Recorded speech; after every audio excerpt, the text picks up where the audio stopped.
She was a writer credited with beginning the radical feminism movement, but she will forever be remembered as the woman who shot Andy Warhol. Valerie Jean Solanas.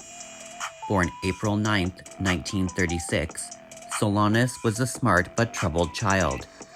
Despite her aggressive behavior getting her expelled from middle school for attacking a nun, Valerie made it to the University of Maryland, where she earned a degree in psychology, but not without being disciplined repeatedly and ordered to counseling. Solanas enrolled in the University of Minnesota in their master's psychology program. After a year, she became disillusioned and left, choosing to hitchhike to California and then ultimately returning to New Jersey in the early 1960s. With the ambition of being a writer, Valerie was drawn to Greenwich Village in New York City, like so many other artists and poets of the time, and she arrived in the summer of 1962. Eventually, as Valerie Solanas moved back and forth from multiple hotels, typewriter in hand, she became a fixture of the Greenwich Village scene, and a fixture at the Chelsea Hotel, from which she would be evicted several times. In 1965, she had completed her first important work. It was a play that would help set into motion a series of events that would make Solanas infamous. It was called Up Your Ass. Valerie would unsuccessfully attempt to have her play produced, but no one wanted to touch a play that had such lewd subject matter. In 1967, Solanas completed what would become her most famous work, the SCUM manifesto. This manifesto would become the subject of academic papers and be referenced by feminist journals. There would also be debates about whether it was a work of satire or a real vision of a new radical feminism. Valerie herself maintained that the SCUM manifesto was a deadly serious document. At the same time, Valerie Solanas was becoming notorious in Greenwich Village and wider New York City, as she was holding large events to promote the SCUM manifesto and her feminist ideology. At these meetings, Solanas and her attendees would network to try and find a producer for her play. Artsy.net reported that, quote, in the spring of 1969, Solanas appeared on the conservative talk show, The Alan Burke Show. The host simply wanted to interview and malign an out lesbian. Burke so antagonized her that the pair ended up chasing each other around the stage. By the time Valerie Solanas was introduced to Andy Warhol in 1967 by photographer Nat Finkelstein, she was desperate to have her play produced. She asked Warhol, who was in his Silver Factory era, to produce the play, handing him her only copy. Andy Warhol accepted the script, complimented her on her typing skills, and promised to read it over. But Warhol was suspicious. He suspected that Valerie was a cop. The play was so explicit that Andy feared it was a setup by the police, who had raided and shut him down before. So when she called back days later to ask about the play, Warhol told her that it had been lost. Valerie was beside herself upset. There was no other copy. She demanded to be compensated for the loss of her play. Warhol complied, and as compensation, he offered her $25 and a role in his movie, I, a Man. She accepted Warhol's offer and would happily appear in his movie. But this wasn't over for her, because Valerie Solanas did not believe that Andy Warhol had actually lost the play. She began hanging around the factory, and she was satisfied in her performance in I, a Man, in which she played herself, wittily rejecting the advances of the male lead played by Tom Baker. Solanas had some success at the factory integrating into Andy Warhol's entourage. She found herself at odds, though, with many of the women surrounding him, who were conventionally attractive and came from wealthy families, attributes that Valerie did not share. Meanwhile, Valerie Solanas had moved back to the Chelsea hotel.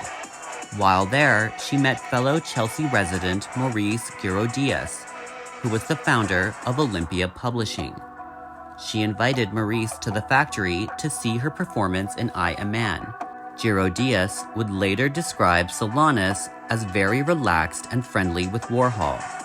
Valerie would also have a non-speaking role in Warhol's film Bike Boy in 1967. Maurice offered Valerie a contract for the rights to her next written work. In return, Valerie would receive $500.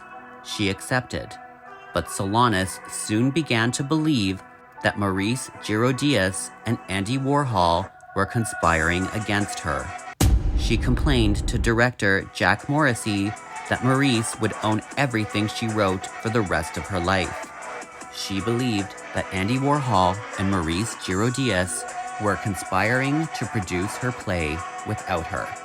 According to the Outlaw Bible of American Literature, quote, on June 3, 1968 at 9 a.m., Valerie Solanas arrived at the Chelsea hotel where Girodias lived. She asked for him at the desk, but was told he was gone for the weekend. She remained for 3 hours, waiting for him. Other accounts placed Solanas at the actor's studio early in the morning. She was looking for Lee Strasberg.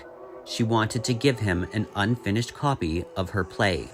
Sylvia Miles was there. She informed Solanas that Lee Strasberg would not be in that day. She said that Valerie, quote, had a different look, a bit tousled, like somebody whose appearance was the last thing on her mind. Miles accepted a copy of the play from Solanas and, quote, shut the door because I knew she was trouble. I didn't know what sort of trouble, but I knew she was trouble. Solanas then traveled to producer Margot Feden's residence. She spent the next 4 hours trying unsuccessfully to convince Margot to produce her play. Later that day, Valerie arrived at the factory looking for Andy Warhol. She told Jack Morrissey that she was there to get some money from Andy. Morrissey told her that Andy was not coming in that day.